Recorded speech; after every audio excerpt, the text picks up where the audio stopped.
Today on the show, we'll talk about the 2023 Lucas field that doesn't include a single rookie. We'll also talk the opening night of the shootout and my mistakes from the Tuesday show. Let's go.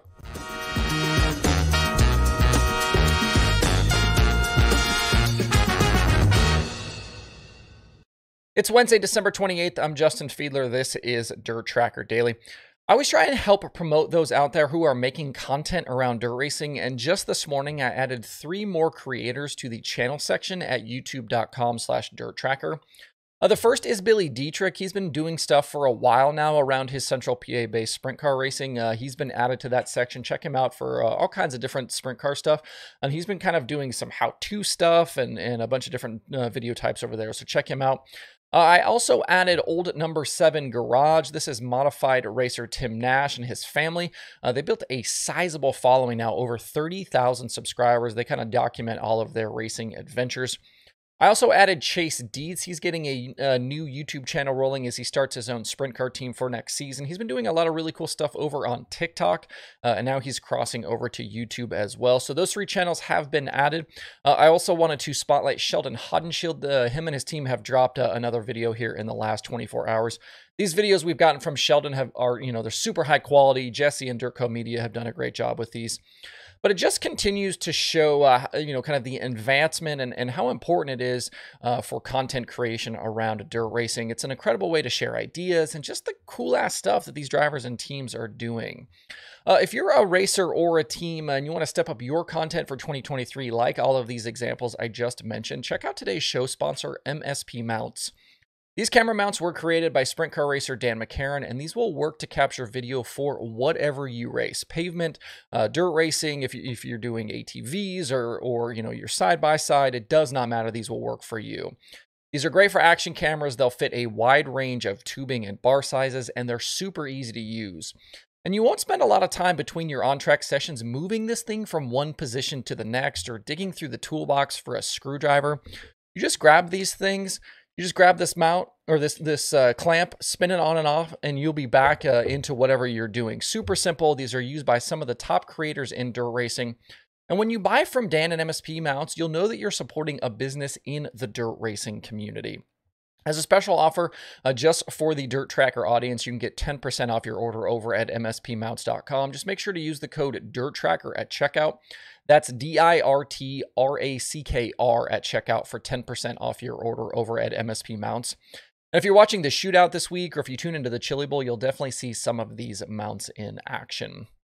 And speaking of indoor racing, the Tulsa Shootout is underway as of last night. They had a bunch of practice sessions through the day yesterday, got into heat races as well. And we saw names like Blake Hahn, Chance Crum, McKenna Haas, Emerson Axum, Ricky Thornton Jr., Logan Seavey, Brent Cruz, Noah Gass, Shane Stewart. A bunch of different guys and big names are competing this week inside the Expo Center.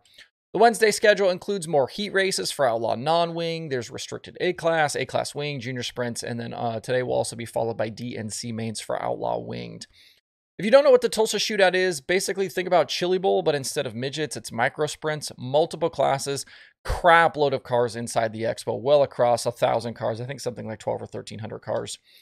Last night's racing, though, was marred by an ugly fight at the top of the ramp following a winged outlaw heat. Nick Howard and Blake Scott got together battling for the lead in that heat race, and then afterwards there was basically a full-on brawl between the two sides. If you want to see the video, it's on social media. I'm not going to share it here on the show. In the aftermath, Blake Scott has been DQ'd for the remainder of the week. Completely unnecessary behavior over a micro sprint heat race. I have no problem if people want to be mad about what happens on track, and hell, even if the drivers want to duke it out or push and shove, I don't care. But the scene we saw last night was disgusting, has no place in dirt racing or anywhere else for that matter. An embarrassing display, definitely, and I'm glad the shootout officials took action here. If you want to check out some of the racing, hopefully there's no more fighting, but you can watch the shootout all week on Flow Racing. You can keep up with results and news as well over at TulsaShootout.com. And keep an eye on Walkopedia on Twitter as well. BWalks is in the building, live tweeting the action all week. A great follow for not only the shootout, but for the Chili Bowl as well. As of today, we are about a week and a half away from the start of the 2023 Dirt Late Model season. Wild West Shootout starts on January 7th at Vado, and then the World of Outlaws and Lucas start not long after in Florida and Georgia. We've been documenting the growing full-time fields for each series, and there's something a bit interesting happening with Lucas. As of right now, the full-time Lucas field looks like this. Tim McCready is back to defend his series championship. He's actually won back-to-back. He'll be joined next season by Jonathan Davenport, Devin Moran, Ricky Thornton Jr., Hudson O'Neal, Tyler Erb, Earl Pearson Jr., Garrett Alberson, Dalton Wilson, Ross Robinson, and then most likely Kyle Bronson and Spencer Hughes. There haven't been official announcements from some of these guys, but schedules on websites and other things are kind of pointing in this direction in this field. So that's 12 drivers, and then there are a few others we don't know plans for. And I'm thinking about guys like Shane Clanton and Tyler Bruning. They are the teammates. They were kind of back and forth last year. Clanton and Bruning kind of shared time with the Outlaws. Clanton ended up, finishing out the season with the Outlaws, but we don't know what they're going to do. And I'm also thinking about Jimmy Owens. We don't know what Jimmy's plans are for next year. In all of these names, though, unlike the World of Outlaws, there isn't a single rookie driver. The Outlaws right now have potentially 5 rookies in Peyton Freeman, Nick Hoffman, Todd Cooney, Dustin Walker, and Logan Martin. But after having 4 rookies finish the season in 2022, Lucas has none declared for 2023. In the 18-year history of the Lucas Oil Late Model Dirt Series, they have never not awarded a Rookie of the Year. Back in 2005, it was Scott James, and this season it was Garrett Alberson. Other notable Lucas Rookies of the Year include Jonathan Davenport, Brandon Shepard, Hudson O'Neal, and Tyler Erb. And there's still a few weeks for drivers to decide and teams to decide if they're going to join up full-time. This could potentially change once we get to Speed Weeks, but as of right now, we could be looking at a rookie class of 0. The Lucas rulebook isn't clear on this, and maybe someone in the audience could educate me, but I wonder if maybe they would default down the order to a young driver who maybe ran a bunch of races to be top rookie, even if they weren't full-time.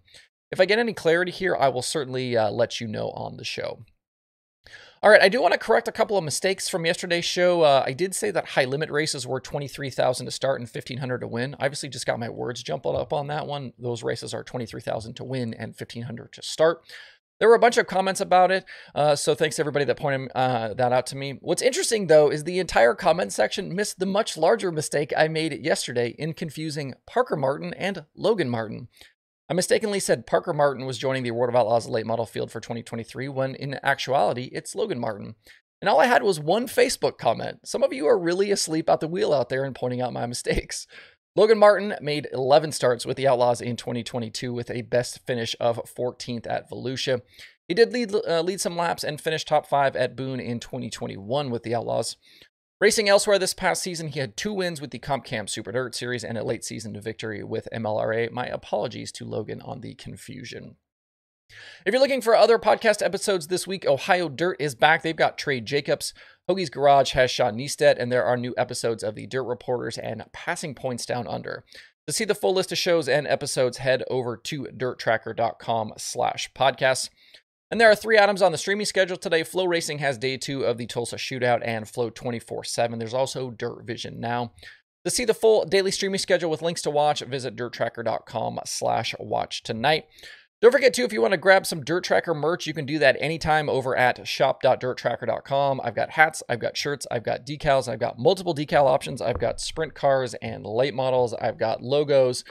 Shipping is free for those people in the U.S. Sales tax is also free.